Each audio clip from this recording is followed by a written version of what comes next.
アメリカの長寿サッカー番組が森保ジャパンを本気で分析。343、久保、上田、そしてオランダ戦の勝機。彼らはこう見ています。日本はもう伏兵ではない。続きは本編で。チャンネル登録もお願いします。 There we go. What a time to be alive. Incredible stuff. Thank you very much, Graham, for setting the table for the Netherlands. Japan also have awesome travelling fans. Joe, would you like to tell us about Japan? Set the table for us, please. I would love to. Another strong color scheme and kit game. Japan's nickname is Samurai Blue. They wear blue. It's great. Very much a fan of that. Japan fact, the lyrics of Japan's national anthem are from a poem written by an author that we don't know from a period of history called the Heian period in Japan, which was from about 800 to about 1200. That makes the lyrics of their anthem the oldest of any national anthem on the planet. That's what the internet told me, and the internet never lies. The story of this team heading into the World Cup. This is a Japan team that I think warrants being taken seriously, and that people are taking quite seriously these days. They beat Germany and Spain in 2022 at that World Cup, and yet they did not make it out of that tournament into a really, really deep run. They lost in the round of 16 in 2022 to Croatia on penalties. No shame in that, really, I suppose. But they've never made it past the round of 16 of the World Cup. I don't know about you guys, that absolutely blew my mind. Japan's been to 7 World Cups. They've been grouped 3 times and round of 16'd, yes, that's a verb now, 4 times, including at the last 2 World Cups. This time around, the big question is, can a talented team, although a team missing a couple of important players that we'll get onto later on, can a talented team make it past the round of 16 and make history for Japan? They cruised through qualifying in Asia, winning 7, drawing 2, losing just 1 game, with a plus 27 goal differential in the final round of qualifying in AFC. They've beaten some really good teams recently too, and Scotland, of course, as well. That happened back in March. They beat England in March, and they beat Brazil. Sorry, Graham. It's so easy, man. Usually I'm on your side, but it's so much fun. I can see why Ryan does it. They beat Brazil in a friendly last October. They're getting results, this Japan team, against legitimately good World Cup contending sides. Does that make them one? I don't know. How serious this team is, I think we're going to find more about in a couple weeks now. Welcome back. We are previewing Group F. We return the conversation to the Netherlands. Graham, tell us about their manager and how they're going to shape up here. So Ronald Koeman is the manager of the Netherlands, and despite being in that position for 7 years over 2 separate stints, this will actually be his first World Cup as a coach, which is a little bit peculiar. From what I can tell, I seem to remember him at previous World Cups, but no, apparently not. Like he skipped out. He went to Barcelona just before the last World Cup, and so this is his first one. From what I can tell, his relationship with the fan base and with Dutch soccer in general is an interesting one. He's never been like fully embraced as the national team manager, despite being this icon of like total football in the 90s as a player in Barcelona and so on. As a manager, he's maybe not quite as attack minded as fans, or a lot of fans, want him to be. Sorry to jump in, Graham, but is it also because he's a bit of a sourpuss? But yes, more on that later, on how much of a sourpuss he is. But he's maybe not quite as attack-minded as fans want him to be. Doesn't sit well with the Dutch purists who want the national team to play in the mould of Cruyff and total football. And Koeman's argument for a long time has been, even going back to his first stint in charge, has been that he doesn't have the players to do that.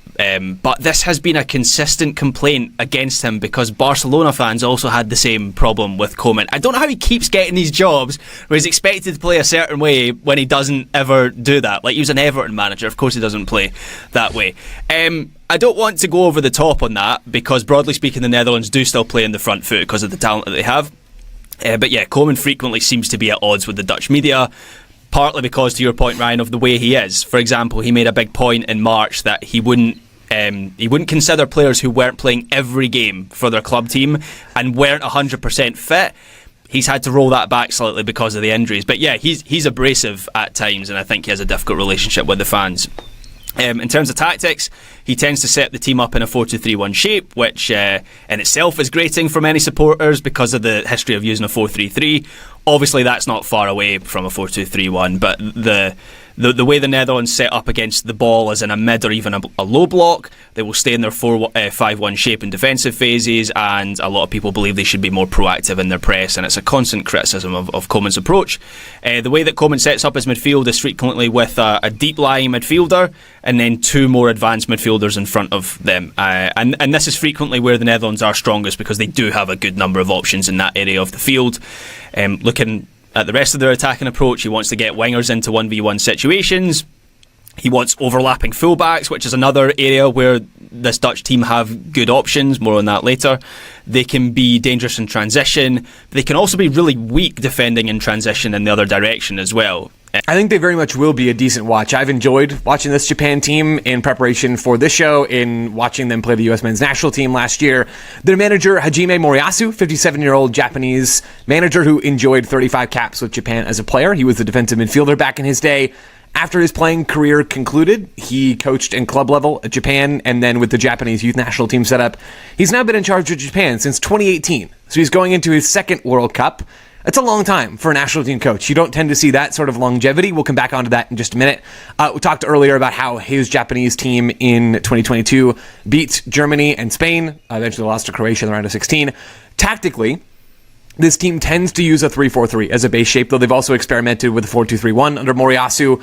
In attack, they will keep the ball against the small teams and even against teams roughly equal to them in talent level.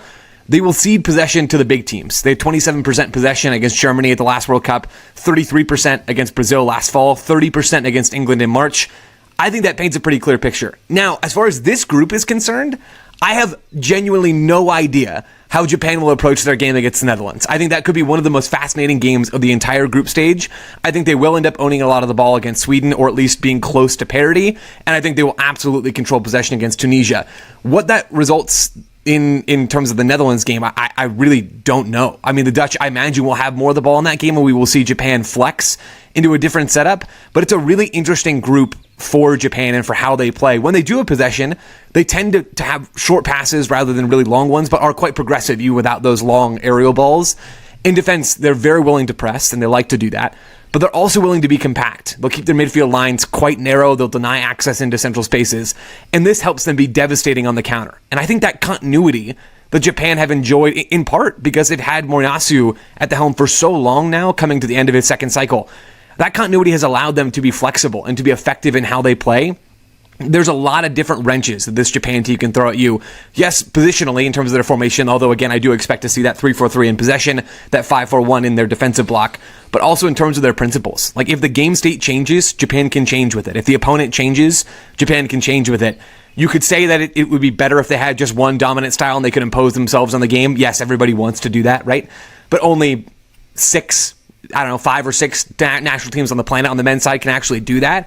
I think Japan are uniquely equipped to be in that second tier of teams, but to have a tactical approach that gives them just that little bit of an edge. Nice. Joe, if we're to say there's sort of maybe 3 to 5 group stage games that you have to watch, I'd suggest Netherlands-Japan opening out this group in Jerry World. It's got to be one of them, right? I think so. I mean, I think it's going to be a really fun game in terms of the talent. Like, there's a lot of talent in this Japan team, and obviously in the Netherlands team as well. We'll get on to that in just a minute.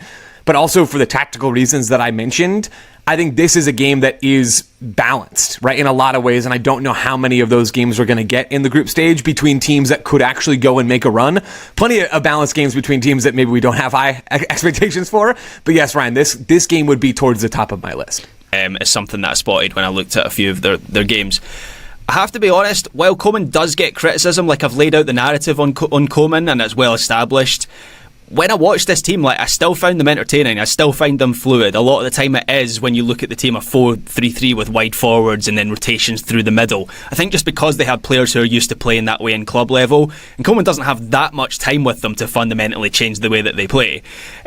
So I'm sure the YouTube commenters will tell me why I'm wrong about that if there's anyone watching in the Netherlands, but I still expect the Netherlands to be a decent watch at this tournament. I would love to. I want to start with the omissions for this team. They are going to be missing Karu Mitoma, 29-year-old Brighton attacker, as well as Takumi Minamino, 31-year-old Monaco attacker. It's entirely possible that we would have seen those two players playing together in the half spaces for Japan this summer. That's a big blow. But it is also something that could have a downstream effect of making this team quite interesting, which is now we kind of know where to watch as far as the production or lack thereof for this team. We know that we should be clued in on those half spaces. And it also does open a door for a TSS Scouting Network legend, and I know Taylor knows what I'm about to say, Takefusa Kubo, 24-year-old Real Sociedad attacker, left Japan at the age of 10 to join La Masia at Barcelona. Eventually had to go back to Japan because Barcelona were doing no-nos. Real Madrid swooped in for him once he turned 18. Was at the 2022 World Cup with Japan. Things didn't go very well for him, and that's sort of been the story of his career, which is, like the classic hyped up youngster who goes to the highest level and just can't quite crack it. That's been Kubo's story. He started the very first game for Japan at that World Cup against Germany, comes off at halftime, doesn't play the next game in that loss to Costa Rica, does start in their final group stage game against Spain, comes off at halftime with an injury, and then has to miss the Croatia round of 16 game. So it was not the World Cup that he wanted, despite Japan having some pretty notable moments along the way.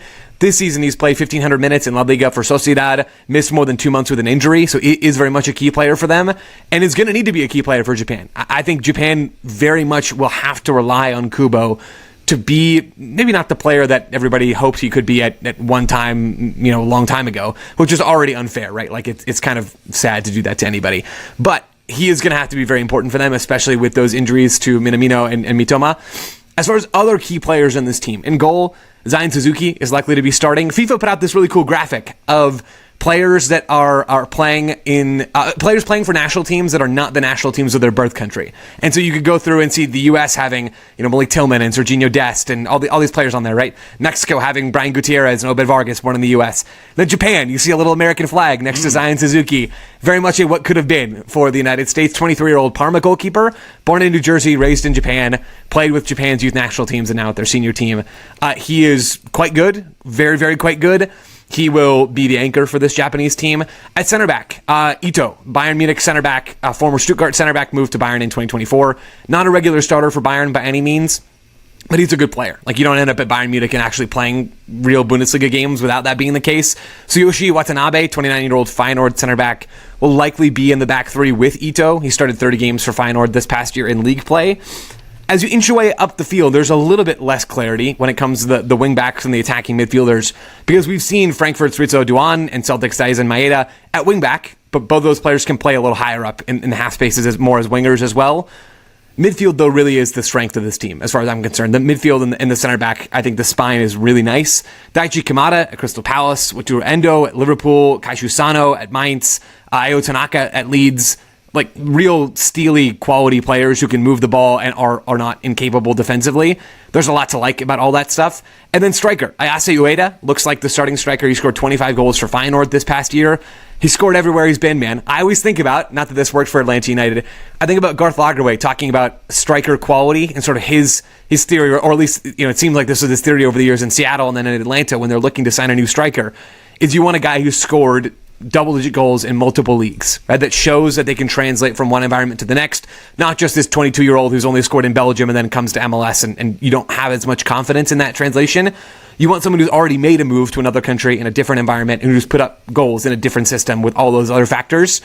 Ueda's done that. He scored double-digit goals with Feyenoord this past year, had 18 goals with Cercle Bruges in Belgium, 3 straight seasons with double-digit goals in the J-League. Now he's very much dominating one of the best non-Big Five leagues in Europe, and Premier League teams are reportedly interested. So there's a lot of quality in this Japan team. Again, even with those couple of very important absences, there's a lot of players that have a lot of experience at high levels, and I think that mixed with the continuity that this team has tactically over now 2 World Cup cycles, that leads into my VSP, which is that no team will have a larger swing between their highest possession game at the World Cup and their lowest possession game at the World Cup than Japan. So Japan's gap between those 2 games, their highest possession game and their lowest possession game, will be the biggest. Their high talent level makes it so that they can control the ball, and the continuity there helps. And also the fact that we've literally seen them at basically every turn sit deep and try to play in transition against the big boys. If they meet a big boy, a true big boy, they will play against the ball. And I think that gap will show itself and it'll be bigger than anybody else's. Nice. So maybe round of 16 or round of 32 if we're going to introduce that one.